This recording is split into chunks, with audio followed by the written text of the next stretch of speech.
यह कहानी है एक अपने यश, खूबसूरती और जिंदगी के चर्चित होने के बावजूद अकेली हैरियट मैक्सवेल, जो एक फिल्म स्टार थी, की।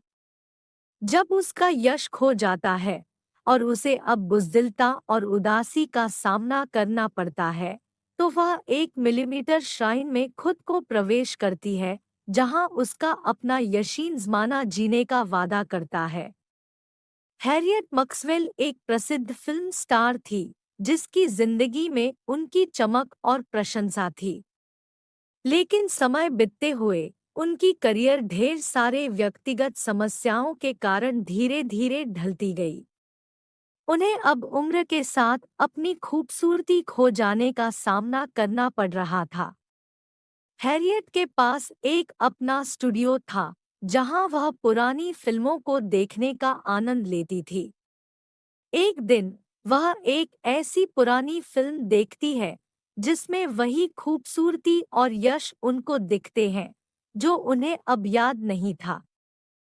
हैरियट बहुत प्रभावित होती है और वह उस फिल्मी दुनिया में प्रवेश करने का निर्णय लेती है। उसके स्टूडियो के निर्माता और सहयोगी विजयंत कौशिक आश्चर्यचकित होते हैं, क्योंकि वे इस नई प्राथमिकता को समझ नहीं सकते हैं। हैरियट बार बार वही फिल्म देखती है, खुद को उस फिल्म की कहानी में स्थानित करती है और उसे सच मानती है। वह इस नई वास्तविकता में संतुष्ट होती है, जबकि उसके आसपास की दुनिया में उसे अचानकता और असंतोष से लड़ना पड़ता है। विजयंत और उसके दोस्त अंजलि उसे समझाने का प्रयास करते हैं और उसे बाहर की दुनिया में वापस लाने की कोशिश करते हैं, लेकिन हैरियट उनकी बातों को नज़रअंदाज करती है और अपने सपनों में उलझी रहती है।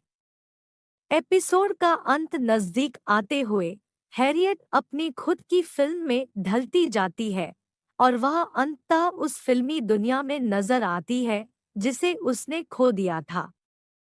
विजयंत, अंजलि और उसके अन्य सहयोगी वहां खड़े होते हैं और हैरियट को समझाने की कोशिश करते हैं, लेकिन वह उन्हें सुनती नहीं है।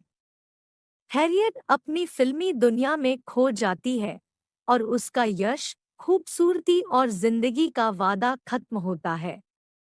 विजयंत और अंजलि शोक में डूबे हुए हैं जब एक बार फिर से एक नया फिल्मी उत्पादन शुरू होता है और हैरियट की जगह एक नई युवा अभिनेत्री को लेते हैं। वे उस फिल्म के साथ सफलता का स्वाद चखते हैं, लेकिन अंजलि हैरियट की याद में डूबते हुए विजयंत को एक देवी का आराध्य बनने के लिए प्रोत्साहित करती है। एपिसोड यहाँ समाप्त होता है और यह दिखाता है कि हमारे विचारों, सपनों और यादों की शक्ति हमें खो सकती है और हमें खो जाने के बाद हमें अपनी वास्तविकता में वापस लाने की जरूरत होती है।